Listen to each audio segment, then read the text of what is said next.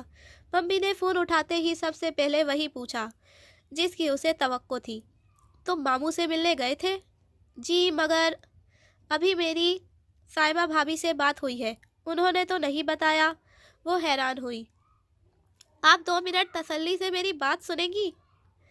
پورے 2 منٹ تسلی سے اس کی بات سن لینے کے بعد ممی بولی تھی، تم آج چلے جاؤ، آج فرقان بھائی کے گھر رات کا کھانا ہے، سب اکٹھے ہوں گے، تم ان سے ایک دفعہ مل لو، پھر بعد میں حیا کو اعتماد میں لے کر بتا دینا، بات ختم۔ اور اس کے جو ہاتھ میں آیا وہ اٹھا کر میز میرے اوپر دے مارنا ہے۔ اس نے بے اختیار سوچا تھا۔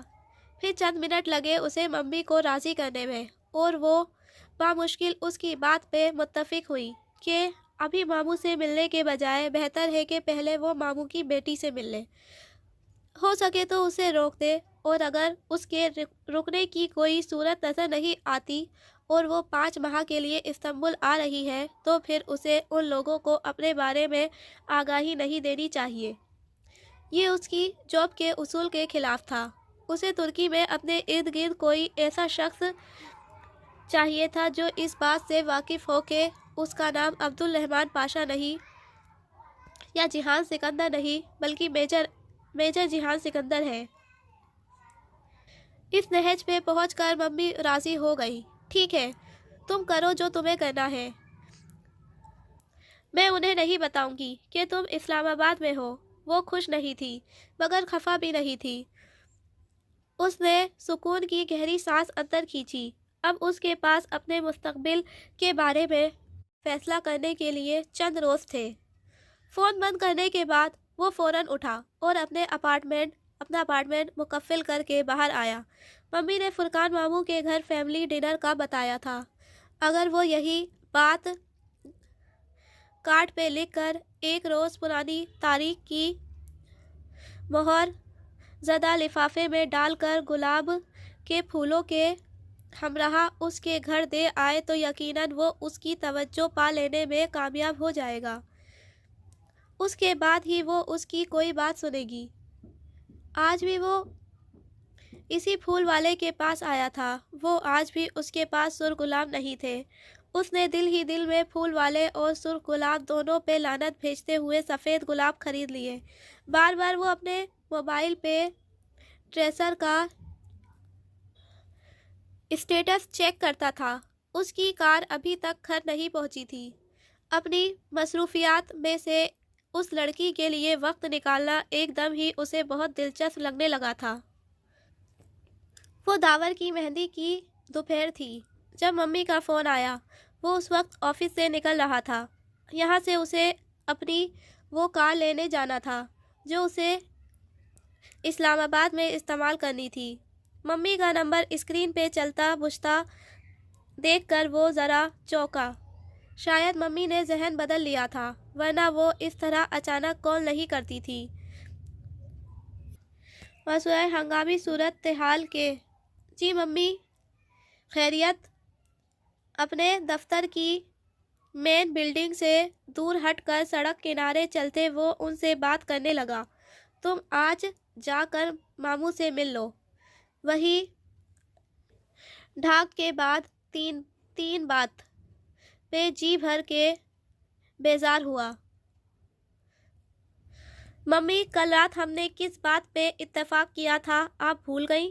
جہان، میری بات سنو، مجھے خدشہ ہے کہ سلیمان بھائی حیا کی شادی کہیں اور کر رہے ہیں۔ تو کر دے، وہ یہ کہہ نہ سکا۔ گو کہ وہ یہی کہنا چاہتا تھا، مگر جب بولا تو آواز میں پتہ نہیں کہاں سے خفگی در آئی تھی۔ وہ اس طرح کیسے کر سکتے ہیں کسی اور سے اس کی شادی؟ ہمارا نکاح ہوا تھا، منگنی نہیں، جو وہ اپنے مرضی سے توڑ دے۔ وہ کھلا بھی لے سکتے ہیں، اور تم جانتے ہو ایک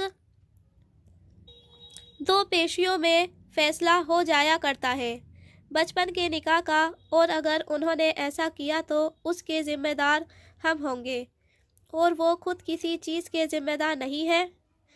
جہان سکندر، میں نے تمہاری